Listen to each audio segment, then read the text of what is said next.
3 ವರ್ಷದ ತುಂಬಿರುವಂತ ಸಂದರ್ಭದಲ್ಲೂ ಕೂಡ ಒಂದು ಕಾರ್ಯಕ್ರಮವನ್ನು ಕಾಂಗ್ರೆಸ್ ಅವರು ಮಾಡಿರೋದು ಯಾವ ಪುರುಷಾರ್ಥಕ್ಕೆ ಅಂತ ನಮಗೂ ಕೂಡ ಗೊತ್ತಿಲ್ಲ. ಯಾಕಂದ್ರೆ ನಮ್ಮ ಹಾಸನ ನಗರ ಪಾಲಿಕೆಯ ಮೇಲ್ದರ್ಜೆಗೆ ಏರಿಸಿ ಒಂದು ಬಿಡುಗಾಸನ್ನು ಕೊಡದಲೆ ಅದು ಲಿಖಿತವಾಗಿ ಹಾಸನ ನಗರಕ್ಕೆ, ವಿಶೇಷವಾಗಿ ಹಾಸನ ನಗರ ಪಾಲಿಕೆಗೆ ಹೆಚ್ಚುವರಿ ಅನುದಾನ ಮತ್ತು ಹೆಚ್ಚುವರಿ ಹುದ್ದೆಗಳನ್ನ ಇನ್ನು 3 ವರ್ಷಗಳ ಕಾಲ ಕೊಡಕ್ಕಾಗಲ್ಲ ಅಂತ ಹೇಳಿರುವಂತದ್ದು ನಮಗೆಲ್ಲರೂ ಕೂಡ ಬೇಸರ ತಂದಿರೋ ವಿಚಾರ.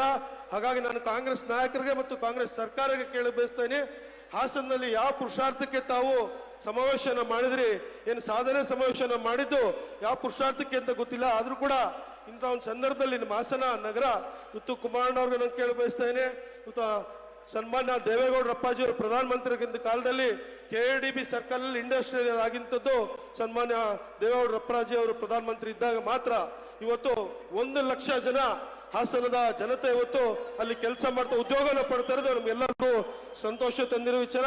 ಇವತ್ತು ರೇವಣ್ಣ ಸಾಹೇಬರು ಹಾಸನ ನಗರಕ್ಕೆ ಫಸ್ಟ್ ಗ್ರೇಡ್ ಕಾಲೇಜ್ ಇರ್ಬೋದು, ಹೋಮ್ ಸೈನ್ಸ್ ಕಾಲೇಜ್ ಹಾಸನಲ್ಲಿ ಬೇರೆ ಬೇರೆ ರಾಜ್ಯದಿಂದ ಬಂದು ಇವತ್ತಿಲ್ಲಿ ವಿದ್ಯಾಭ್ಯಾಸ ಮಾಡ್ತಾ ಇರೋಂಥದ್ದು ಬಹಳ ನಮಗೆ ಹೆಮ್ಮೆ ತಂದಿರೋ ವಿಚಾರ. ಇವತ್ತು ಹಲವಾರು ಕಾಲೇಜುಗಳು, ವಿಶೇಷವಾಗಿ ಮಹಿಳೆಯರಿಗೆ PU ಕಾಲೇಜ್ ಇರ್ಬೋದು, ಗಂಧದ ಕೋಟೆ ಮಹಿಳೆ ಕಾಲೇಜ್ ಇರ್ಬೋದು, ಫಸ್ಟ್ ಗ್ರೇಡ್ ಕಾಲೇಜ್ ಇರ್ಬೋದು, ಹಲವಾರು ಕೆಲಸ ಕಾರ್ಯಗಳು ನಮ್ಮ ನಗರದಲ್ಲಿ, ನಮ್ಮ ವಿಧಾನಸಭಾ ಕ್ಷೇತ್ರದಲ್ಲಿ, ನಮ್ಮ ಜಿಲ್ಲೆಯಲ್ಲಿ ಅದು ನಮ್ಮ ಕುಮಾರಣ್ಣವರ ನಮ್ಮ JDS ಜನತಾದಳ ಸರ್ಕಾರ ಇದ್ದಾಗ ಮಾತ್ರ ಅಂತ ಹೇಳಕ್ ಬಯಸ್ತೇನೆ.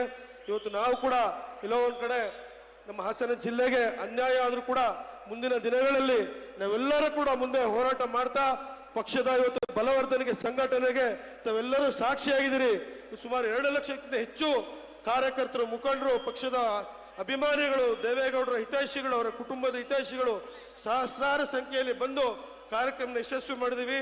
ಇದು 2028ಕ್ಕೆ ಮುನ್ನುಡಿ. ಇದು ಮುಂದಿನ 2028ಕ್ಕೆ NDA ಸರ್ಕಾರದಲ್ಲಿ JDS ಮತ್ತು BJP ಸರ್ಕಾರದ ನೇತೃತ್ವ 100ಕ್ಕೆ 100 ಬರುವಂತದ್ದು.